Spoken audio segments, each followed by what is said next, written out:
Hi friends, இன்றைக்கி நம்ம once more குக்கிங்கில் சிக்கன் கிரேவி பண்ண போகிறோம். பாருங்கள், நல்லா மஞ்சள் போட்டு நல்லா கழுவி சுத்தமாக எடுத்து வச்சுருக்கேன்.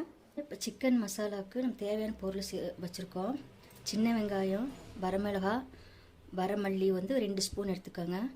சீரகம் 1/2 டீஸ்பூனு, சோம்பு 1/2 டீஸ்பூனு, கசகசா ஒரு 1/4 டீஸ்பூனு, மிளகு ஒரு 1/2 டீஸ்பூனு, ஒரு ஏலக்காய், ஒரு கிராம்பு, சின்ன பட்டை. இதை நம்ம எல்லாம் வதக்கிடலாம். இதில் லைட்டாக எண்ணெய் ஊற்றிக்கலாம்.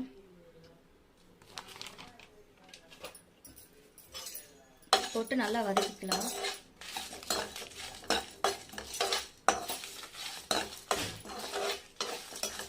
சிம்லேயே வச்சு வதக்குங்க. இப்போ நம்ம நல்லா வதக்கிட்டோம். வெங்காயம் பாருங்கள், நல்லா கலர் சேஞ்சிங் ஆயிடுச்சு. இதில் நம்ம தேங்காய் துருவலை போட்டுடலாம். சும்மா இவ்வளோ போட்டால் போதும்.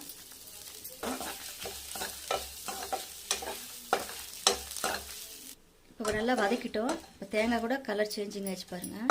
அவ்வளோதான். இப்போ நம்ம ஸ்டவ் ஆஃப் பண்ணிடலாம். ஆறுனதுக்கப்புறம் நம்ம மிக்ஸி ஜாரில் நைஸாக அரைச்சி வச்சுக்கலாம். இப்போ நம்ம நல்லா நைஸாக மசாலா அரைச்சிட்டோம். இப்போ நம்ம எண்ணெய் ஊற்றிடலாம்.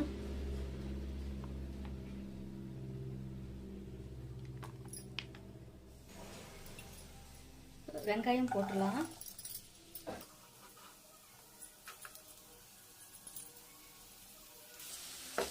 நல்லா வதக்கிக்கலாம்.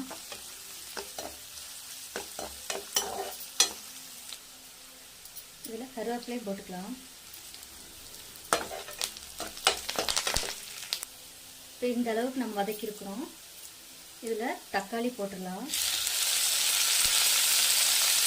தக்காளி நல்லா சட்னி மாதிரி வதக்கணும்.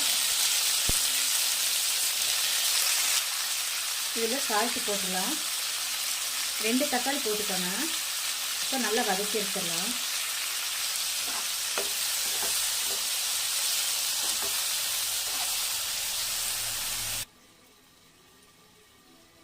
வதக்கி வச்சேன்னு பார்க்கலாம்.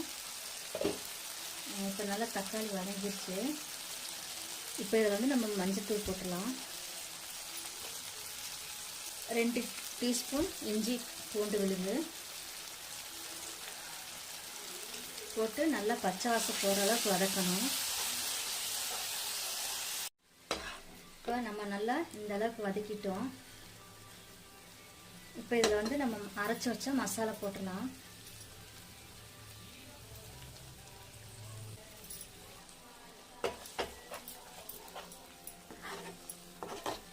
இப்போ இது ரொம்ப வதக்க வேண்டாம். ஏன்னா நம்ம ஏற்கனவே வதக்கி தான் மசாலா போட்டிருக்கோம். சும்மா ஒரு 2 பெரட்டிக்கலாம். இப்போ இதில் நம்ம சிக்கனும் போட்டுடலாம்.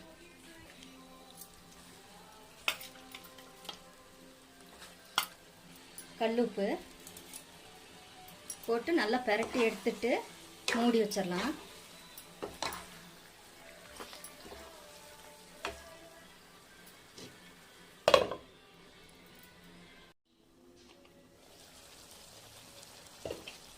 பாருங்க, இப்போவே எவ்வளோ தண்ணி விட்டுருப்பாருங்க. நம்ம தண்ணி ஊற்றவே இல்லை. இப்போ நம்ம இது திருப்பி நல்லா கலந்து விட்டு திரும்பி மூடி வச்சிடலாம். விட்டு நல்லா எண்ணெய் பிரியணும். திரும்பி மூடி வச்சிடலாம்.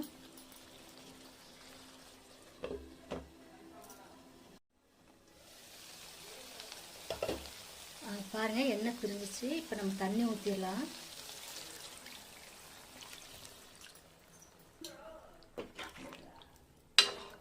மூடி வச்சிடலாம். நல்லா கொதிக்கட்டும்.